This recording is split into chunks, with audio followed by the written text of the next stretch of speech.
에스라는 2차 포로에 그 예루살렘에 귀환을 하고 그리고 성전을 짓는 일을 한 거죠. 근데 그 성전을 짓고 나니까 지금 에스라가 하나님 앞에 회개의 기도를 드리는 장면이 오늘 1절부터 8절에 있는 말씀이에요. 이들은 포로에서 돌아와서 그 성전을 짓고 그 성전을 통해서 하나님의 백성들 그리고 제사장들 그 제사를 드리는 걸 통해서 다시 그들의 죄를 회복할 수 있는 길이 열린 거예요. 그러니까 하나님은 이스라엘 백성들에게 세 가지를 주셨다 그랬잖아요. 첫 번째가 제사를 드릴 수 있는 성전을 주고 그 성전에서 드리는 종사하는 제사장들을 주시고 또 그 제사장들이 그 법도에 따라서 하나님 앞에 돌아올 수 있는 그 율법을 주셨다고 이렇게 하셨어요. 그래서 성전과 제사장과 그리고 율법이 회복돼서 그 가나안 땅에서 살고자 하는데 지금 어떤 일을 듣고 있었냐면 2절에 있는 말씀이에요. 거룩한 자손이 이렇게 돼 있어요. 그러니까 이스라엘 백성들이 이제 거룩한 자손이 된 거예요. 그 거룩한 자손이 그 지방의 사람들과 서로 섞이게 하는데 이렇게 돼 있어요. 그러니까 거룩한 자손이 섞여서 이 거룩하지 않는 자손들을 또는 거룩한 자손들의 공동체를 만들고 있다 이렇게 얘기하는 거죠. 그 지방 사람들이 누구냐면 1절에 있는 말씀에 보면은 브리스 사람, 여부수 사람, 암모 사람, 모압 사람, 애굽 사람, 아모리 사람들 이렇게 얘기를 해요. 그들이 거룩한 자손과 서로 섞이게 됐다 이렇게 되는 거죠. 그 섞이게 됐다는 말은 바로 그들을 딸로 맞이하고 아내와 며느리로 삼아 이렇게 되는 거죠. 그러니까 아내와 며느리로 삼아서 섞이게 하는 거예요. 지금 그 성전이 회복되고 율법을 다시 회복하고 또 제사장들을 회복시켰으면은 이제 거룩한 자손으로 그 거룩한 자손이 살아야 할 곳이 어디냐면 8절에 있는 말씀에 보세요. 거기 보면 거룩한 처소에 박힌 목과 같게 하시고 이렇게 돼 있어요. 그러니까 거룩한 사람들이 거룩한 처소에 못이 박힌 것처럼 그렇게 거룩한 삶으로 살게 하는데 그렇게 살지 못했다라고 이야기를 하고 있는 겁니다. 왜 그런 일이 벌어졌을까? 그거는 지금 8절에 있는 말씀에 보면 하나님이 잠시 동안 은혜를 베푸사 이렇게 돼 있어요. 그리고 그 8절 끝에 보면 그 조금 소생하게 하셨나이다 이렇게 돼 있어요. 그러니까 잠시 동안 하나님의 은혜가 내려져서 조금 소생하게 되었던 사람들이에요. 이 말이 무슨 말이냐면 그들에게 뭔가 구원받을 만한 또는 그들이 다시 거룩한 이 자손이 되고 거룩한 처소에 살 만한 자격이 있어서 된 것이 아니고 하나님의 은혜와 하나님께서 잠깐 소생시켜 주셨다라는 거예요. 그런데 그들은 그것이 자기들이 한 것처럼 또는 그 거룩함이 자신의 권리인 것처럼 생각을 하니까 그 거룩함을 가지고 또 뭐 하느냐? 죄를 짓고 있는 거예요. 이게 이방인들의 이 아내와 며느리로 삼는 것이 이 이스라엘 백성들에게는 이 거룩한 자손을 훼손시키는 방법이 하나인 거예요. 그래서 그들을 이방 여인들하고 결혼하지 말라 이렇게 얘기한 거잖아요. 또 그들이 그걸 통해서 어떻게 된 거냐? 7절에 있는 말씀에 보면 우리 조상들의 때로부터 오늘까지 우리의 죄가 심함에 우리의 죄악으로 말미암아 우리와 우리 왕들과 우리 제사장들을 여러 나라 왕들의 손에 넘기사 칼에 죽으며 사로잡히며 노략을 당하며 얼굴을 부끄럽게 하심이 오늘날과 같으니이다.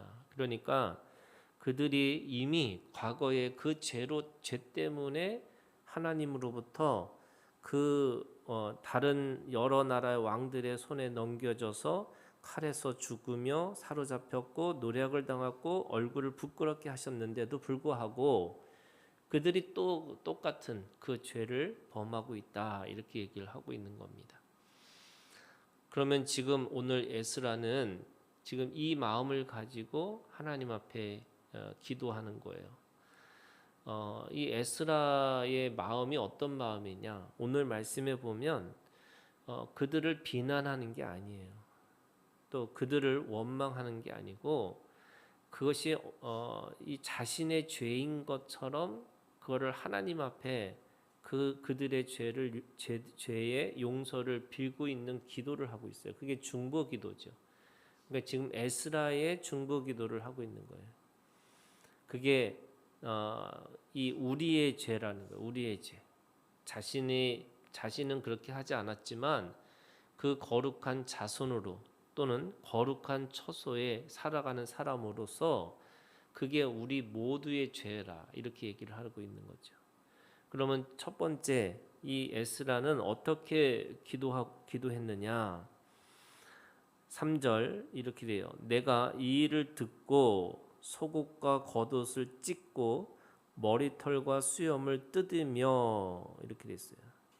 지금 속옷과 겉옷을 찢고 머리털과 수염을 뜯는다. 이 행동은 이 자신의 이 지금 이렇게 벌어지고 있는 죄에 대해서 아주 심각하고, 그리고 이 죄가 너무나, 이게 표현이 기가 막혔다, 이렇게 얘기해요.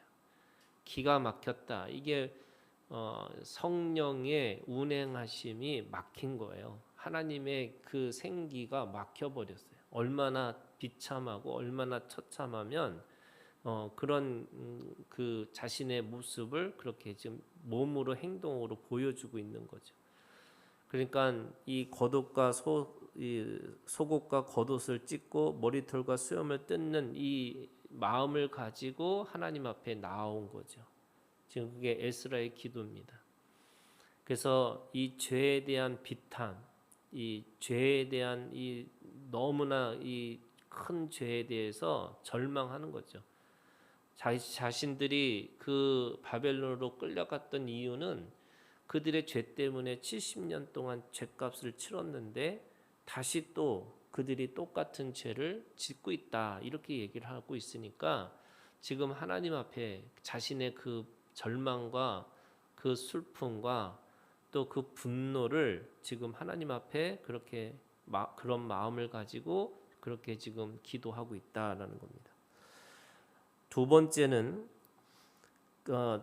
그래서 5절에 저녁 제사를 드릴 때에 내가 근심 중에 일어나서 속옷과 겉옷을 찢은 채 무릎을 꿇고 나의 하나님 여호와를 향하여 손을 들고, 두 번째는요, 무릎을 꿇었다는 거예요. 이 무릎을 꿇었다라는 표현이 뭐냐면 자신이 모든 것들을 주님 앞에 중보자로서 자신이 이 하나님 앞에 용서를 구하고 있는 태도예요. 그게 무릎을 꿇은 거죠. 이 무릎을 꿇고, 그리고 세 번째 뭐 하냐면 여호와를 향하여 손을 들었다, 이렇게 얘기해요. 손을 드는 거예요. 그러니까 이 속옷과 겉옷을 찢고 그 머리털과 수염을 뜯으면서 무릎을 꿇고 손을 든 겁니다. 여러분, 손을 듣는다는 것은 두 가지 의미가 있어요. 하나는 손을 듣는다는 것은 내가 항복한다는 뜻이에요. 내가 이 문제를 해결할 수 없다는 거예요. 하나님의 그 주시는 이 잠시 동안 은혜와 조금 소생케 하시는 하나님 앞에 다시 그걸 구하고 있는 거죠. 하나님, 도저히 이거를 내가 문제를 풀 수 없습니다. 하나님께서 하시고 하나님께서 해결해 주십시오. 이게 자신의 이 손을 들으면서 항복을 통해서 하나님 앞에 다시 은혜를 구하고 있습니다. 두 번째 이 손을 듣는다는 말의 의미는 어떤 의미냐면 이 모든 것의 해결은 바로 하나님밖에 없다. 이게 손을 듣는 게 찬양의 의미가 있어요. 그러니까 하나님 앞에 이 문제를 구하고 뿐만 아니라 이 모든 것을 해결할 수 있는 능력자가 누구냐면 하나님이시라는 거예요. 그게 손을 들고라는 뜻이 있어요. 그러니까 속옷과 겉옷을 찢고 무릎을 꿇고 여호와를 향하여 손을 들어서 기도하고 있습니다. 뭐라고 기도하냐? 6절에 말하기를 나의 하나님이여 내가 부끄럽고 낯이 뜨거워서 감히 나의 하나님을 향하여 얼굴을 들지 못하오니 이는 우리 죄악이 많아 정수리에 넘치고 우리의 허물이 커서 하늘에 미치니이다. 지금 하나님 이게 모든 이게 너무나 죄가 너무 차고 넘쳐서 어떻게 할 수 없으니까 이 죄에 대해서 하나님께서 해결해 주시고 그 해결을 통해서 우리가 살아날 수 있도록 은혜를 구하겠습니다라고 하는 그 기도를 지금 드리고 있는 거죠. 오늘 우리가 세상을 향해서 비난하기는 쉬워요. 그런데 우리가 세상을 향해서 이 중보자의 마음을 가지고 기도하는 것이 필요한 거죠. 죄에 대한 분노와 또 은혜를 구하며 내가 겸손히 무릎을 꿇고 하늘을 향해서 주님 앞에 이 모든 문제를 해결해 달라고. 그래서 잠시 동안 은혜를 베풀어 다서 그래서 조금 소생케 하소서. 오늘 우리가 이 기도가 오늘 우리의 기도가 되기를 주님의 이름으로 축원합니다.